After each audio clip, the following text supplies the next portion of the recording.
All right, good morning, everyone. It says your name in the prompter. I was just waiting. I thought it said Tracy. We're like, she's not here Tracy's today. not here. It's a bunch of Caitlin's here. Thanks so much for joining us on The Wax. We do appreciate that. Lots to get to here this morning. Yeah, first let's start with saying hello to meteorologist Jill Gilardi for a check on that first alert forecast. Hey, good morning, Jill. Hey, which Caitlin needs an extra cup of coffee right now? Both of us. Both of us. Okay, all right. Yeah. I wasn't sure. Coffee is for Caitlin's around. Yes, for everybody. We need it. Well, you can step outside. That might wake you up. It is cool. But, hey, we are in the plus range in many places. A couple of degrees. We'll take that. Winds are light this morning, and there are temperatures a couple spots below freezing. Otherwise, we are above freezing. You think, yay! But then there is just enough of a wind, and we're talking about, 3 to as much as 8, 9 miles per hour to create a cooler feel. So this is what you truly need to dress for. Once again, we're bundling up, but it's not brutal out there as we, step out the door. We're going to get some sunshine and a few scattered clouds, especially inland. Winds are locked. It's 36 degrees, west wind at 7. For the kiddos at the bus stop, yeah, we're going to bundle up, and you'll still need that heavy coat today, but it's an improvement. You'll notice it today versus yesterday. So we'll have a few clouds this morning, some sunshine for lunch and recess, how about low to mid 40s, and then mid and upper 40s for the ride home. There will be a little bit of a wind chill, though, so you will be dressing for slightly cooler temperatures. Just a breeze out there. So right now things are kind of quiet. We have a few scattered clouds, not a whole lot happening locally, but we are watching a system as we fast forward. That is tonight, into tomorrow morning. We could see a brief little round of some, let's see it again. There it is. Whoop. Just a little glancing blow. So we'll have more on that and what you can expect coming up in your first alert forecast in about 15 minutes. Caitlin? All right, thank you, Jill. If you're heading out the door here this morning, take a look at your drive times. Not looking bad out there to start. Pretty typical delays that we are seeing through 84 eastbound heading from Waterbury into Hartford, and then even more normal delays down through Fairfield County 95 southbound. The Parkway slowing down as well. I want to get you some details here as you were getting ready to head out the door. In Trumbull, we have a disabled motor vehicle, Route 15 southbound between exits 32B and 32A. The left lane there blocked off. That's the only issue I'm following for you across the state at this time. Right now, we're taking a live look outside in Hartford, 91 north and southbound lane of traffic. You can see merging onto 84, slowing down there. In Vernon, 84 east and westbound, right off of Hartford Turnpike by exit 65, moving along. Same right now in Middletown along Route 9. We usually see some heavier delays as you're approaching the light, but things looking good as they are right at the Route 1591 connector there in Meriden, right by exit 67 there. So again, not doing too bad across the majority of the state. We are following that first alert in Trumbull for you this morning. I'll get you their full update coming up in several minutes from now. Let's quick check at your Connecticut Chevy first alert traffic report driven by your Connecticut Chevy dealers. It's 7:04. Let's get you back to some breaking news that we're on top of for you in New Haven. Firefighters still monitoring a waste containment facility there in the city after a large fire last night. Your reporter Taylor Knight just got to the scene there a few minutes ago, so let's check in. Taylor, what's happening right now? Well, this is all happening in the industrial area off of Middletown Avenue here in New Haven. Fire crews have been here for more than 12 hours trying to get this fire completely out. We could see firefighters up on a ladder. There's an excavator being used to tear through that debris. The dome roof of this building has been burned off. It collapsed, according to the New Haven Fire Department. You can actually see and smell this smoke from 91 as you're driving by through this area. The building contains waste products. We have some video of when the fire first started around 6:15 last night. The New Haven Fire Department says that they've been using heavy equipment to move that debris around, get to any hot spots that still might be popping up this morning. No injuries have been reported, but again, crews are still here working, using that heavy equipment and fighting against that wind that Jill was talking about and the smoke out here this morning. When we get more updates, we will bring them to you on air and online at WFSB.com. Your reporter live in New Haven, Taylor Knight, Channel 3 Eyewitness News. All right, Taylor, thank you. And right now, we're also working to learn more about what comes next for Middletown Public Schools after the superintendent was arrested on the suspicion of drunk driving in Florida over the summer. So the Board of Education is taking over right now those responsibilities until an interim superintendent is named. Your reporter Anna Stansfield shares how parents are feeling this morning. The search is on to find someone to temporarily replace the superintendent while the district decides what the best way to move forward is. In a meeting last night, some parents were divided on whether or not they feel the current superintendent should be able to keep his job. Turn around. Put your hands behind your back.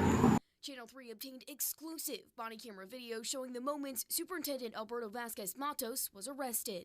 What do you do for work? I'm the superintendent of schools. In Connecticut? In Connecticut. This is gonna crucify me. That was back in July. Vasquez Matos just put on leave for the arrest a week ago. The Board of Education still not telling us whether or not they've known about it before then. Concerned parents showing up to last night's meeting, some saying Vasquez Matos shouldn't be allowed to return to the district, others holding a bit more patience for him. We just don't need this kind of distraction at this kind of price. If whatever happened, happened, but he deserves some grace. If one of my employees did something like that, the first thing I would do is offer them some help. Isn't that what we're supposed to do? As the search for the interim superintendent continues here, the Board of Education says they're keeping their options open. I'm your reporter in Middletown, Anna Stansfield, Channel 3 Eyewitness News. Today in East Hartford, advocates are calling for more protections for federal food assistance benefits. The USDA says people may need to reapply for SNAP in order to prevent fraud. Some Democrats claim it's just an attempt to kick people off the program. States are already required to reconfirm eligibility every 6 to 12 months. All right, now to an update. Raul Valley has until January 6th to find a new defense attorney. The suspect in that deadly stabbing of Jimmy McGrath at a Shelton house party back in 2022 says the last trial took a toll on his family's finances. The judge says if he does not have that attorney by that January date, he'll need to apply for a public defender. Happening today, the owner of several popular brunch spots is expected back in court. Gina Luari is facing charges after police say she wrote fraudulent checks totaling more than $10,000 to a restaurant equipment store. So the owner has also seen a number of recent business issues. The New Haven location had some issues with unpaid rent, and the Place to Be restaurant in Springfield was evicted. Other restaurants, including Raw in Hartford and the bakery in West Hartford, have also been evicted. Today, the U.S. House is expected to vote on a bill that would force the Justice Department to release files related to its investigation into convicted sex offender Jeffrey Epstein. President Donald Trump now calling on Republicans to support this after previously criticizing the calls for transparency. He's saying there's nothing to hide and is expected to sign the bill if it passes the House and Senate. Well, this morning, the city of Milford officially has a new mayor. Democrat Rich Smith was sworn in last night, saying he hopes people in town will work together on the city's future. It's not his first time in office. He briefly served as mayor back in 2023 when the sitting mayor stepped down. Also, some important news here for your wallet this morning. You could soon have to pay more to heat your home if you rely on natural gas through Eversource. The utility is asking for a 13% increase this winter because of higher demand and limited supply.